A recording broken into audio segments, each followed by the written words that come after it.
Three phase motor का video में आपका स्वागत है। आज है पार्ट 1। इसमें बताएंगे थ्री फेस मोटर का वर्किंग प्रिंसिपल क्या है।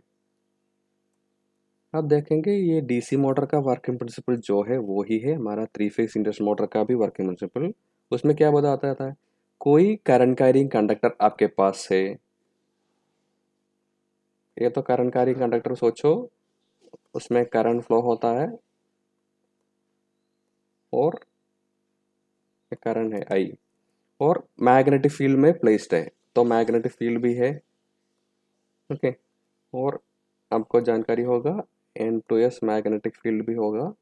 तो एक मैग्नेटिक फील्ड में कोई करंट कैरिंग कंडक्टर प्लेस हो गया है, तो उसमें क्या होगा, मैकेनिकल फोर्स होगा। ओके, तो कोई मैकेनिकल फोर्स इसमें रहेगा। ओके, तो क्यों ये इसका रीजन क्या है, ये मैग्नेटिक फील्ड भी है और करंट कैरिंग कंडक्टर में भी एक मैग्नेटिक फील्ड रहेगा।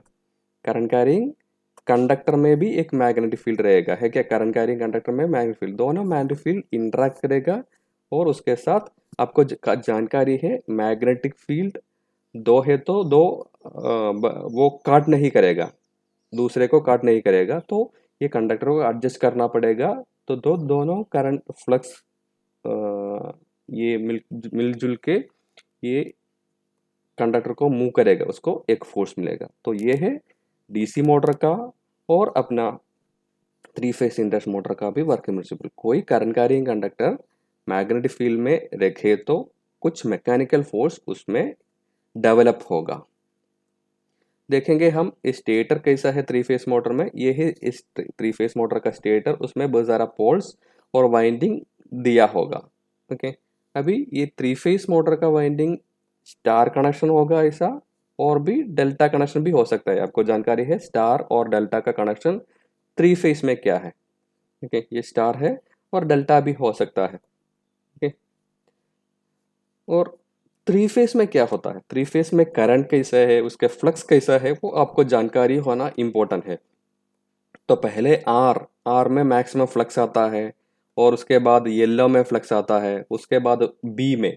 ये फेज सीक्वेंस बताता है आर वाई बी जैसा। ओके, आर वाई बी जैसा फ्लक्स फेज सीक्वेंस बदलते रहता है। ओके, आप देख भी सकता है, जब आर आ गया, जब आर आ गया उसी समय आपको येलो और ब्लू ऑपोजिट पोलैरिटी में है, ठीक है, उसी समय। और येलो मैक्सिमम जब होता है उसी समय रेड और ब्लू इक्वल एंड ऑपोजिट रहता है। जब ये ब्लू आता है उसी समय डिफरेंट है।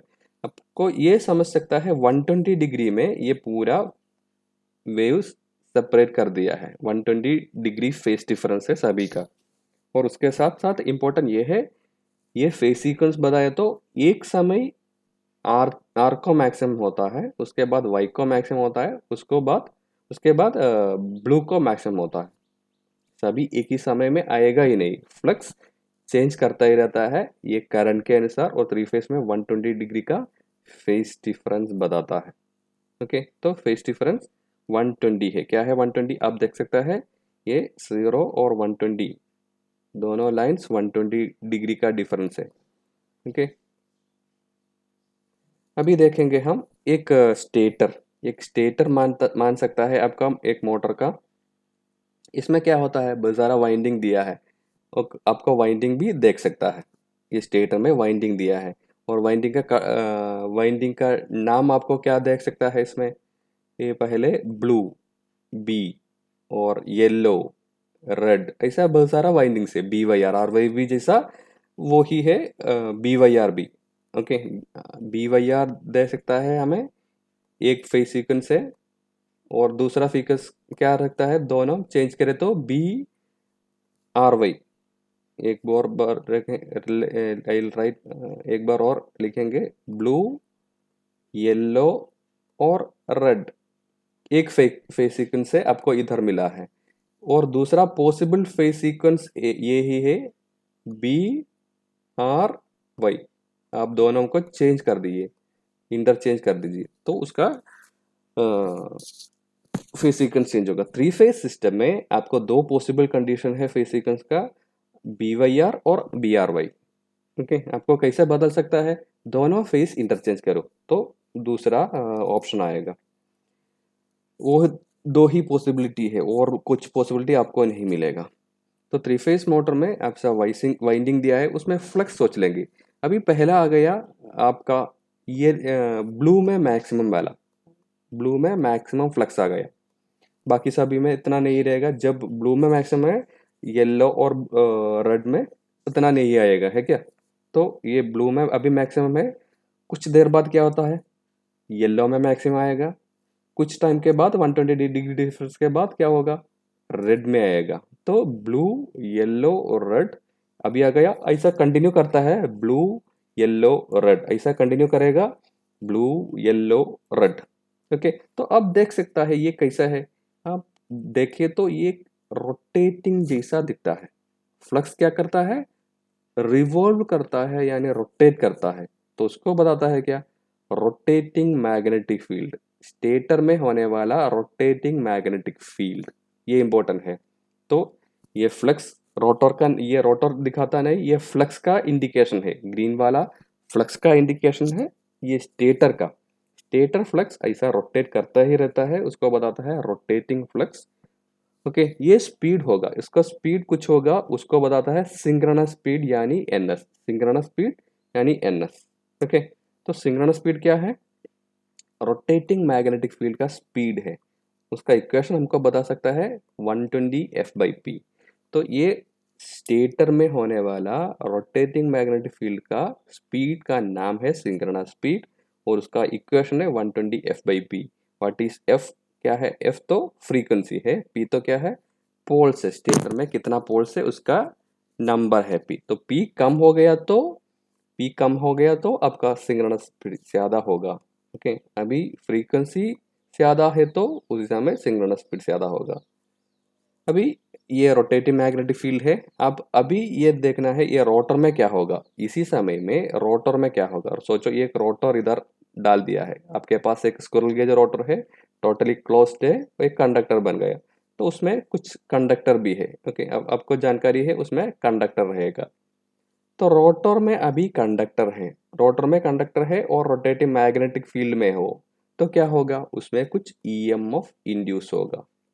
ओके, तो ईएमएफ इंड्यूस हो गया, वो एक सर्क्यूट भी है। ये रोटर एक क्लोज्ड सर्क्यूट है। तो क्या होगा, उसमें करंट आएगा। तो करंट आएगा तो उसमें टॉर्क मिलेगा। ओके, तो टॉर्क मिलेगा और उसको मैकेनिकल फोर्स मिलेगा। हमने पहले ही बताया वर्किंग प्रिंसिपल, जो करंट कैरिंग कंडक्टर है वो मैग्नेटिक फील्ड में है तो उसमें रोटेटिंग और मैकेनिकल फोर्स आएगा। तो आपका रोटेटिंग मैग्नेटिक फील्ड है, रोटर भी है, रोटर कंडक्टर में ईएमएफ इंड्यूस हो गया और ईएमएफ के वजह से उसमें करंट भी आता है। क्यों करंट आया, वो एक सर्क्यूट है, दोनों एंड में क्लोज किया वाला एक रोटर है, स्क्विरल गेज रोटर जैसा है क्या। तो ये एक टॉर्क और फोर्स उसको मिलता है। अभी देख लीजिए ये ईएमएफ है, ईएमएफ एस पर लेंसेस क्या करना है, उसमें जो ईएमएफ आ गया किसके वजह से वो ईएमएफ आ गया, उसको अपोज करना है। ईएमएफ रोटर में इंड्यूस हो गया, वो लेंसेस लॉ के अनुसार काम करेगा। कैसे, जो कारण से ईएमएफ आ गया उसको अपोज करके ईएमएफ कम करने को कोई तरीका ले लेंगे। अभी इसमें क्यों ईएमएफ आ गया, ये रोटेटिंग मैग्नेटिक फील्ड के वजह से। ईएमएफ कैसे कम करेंगे, आपको ये फोर्स लेके, एक फोर्स अभी है, ये फोर्स लेके सेम डायरेक्शन में रोटर भी चले तो सेम डायरेक्शन में आपका रोटर भी रोटेट शुरू कर दिए तो उसका ईएमएफ कम होगा। क्यों, उसका फ्लक्स कट कम होता है, फ्लक्स कट कम होता है क्या। तो रुका है तो उसमें मैक्सिमम ईएमएफ होगा, रोटेट किए तो उसका ईएमएफ कम होता है। तो मोटर को क्या करना है अभी, वो भी रोटेट करता है तो मोटर चालू होता है। ऐसा है, एक स्क्विरल गेज इंडक्शन मोटर और three phase induction motor rotative magnetic field होता है। रोटर कैसे रोटेट करता है, ईएमएफ कम करने के लिए वो भी ये सिंक्रोनस स्पीड जितना है रोटेटिव मैग्नेटिक फील्ड का, वो उसके साथ साथ ये रोटर भी रोटेट करेगा। ओके, तो सोचो ये सिंक्रोनस स्पीड में रोटेट कर सकता है, ये रोटर को सिंक्रोनस स्पीड में रोटेट कर सकता है। आपका मन क्या कहता है, ये सिंक्रोनस स्पीड में जब भी आपका रोटर आए तो क्या होगा, आपका रोटर भी ये सिंक्रोनस स्पीड में आए तो उसमें कोई ईएमएफ इंड्यूस नहीं होगा। ईएमएफ इंड्यूस नहीं हो गया तो करंट नहीं होगा, करंट नहीं हो गया तो टॉर्क नहीं होगा, टॉर्क नहीं तो मोटर रुकेगा।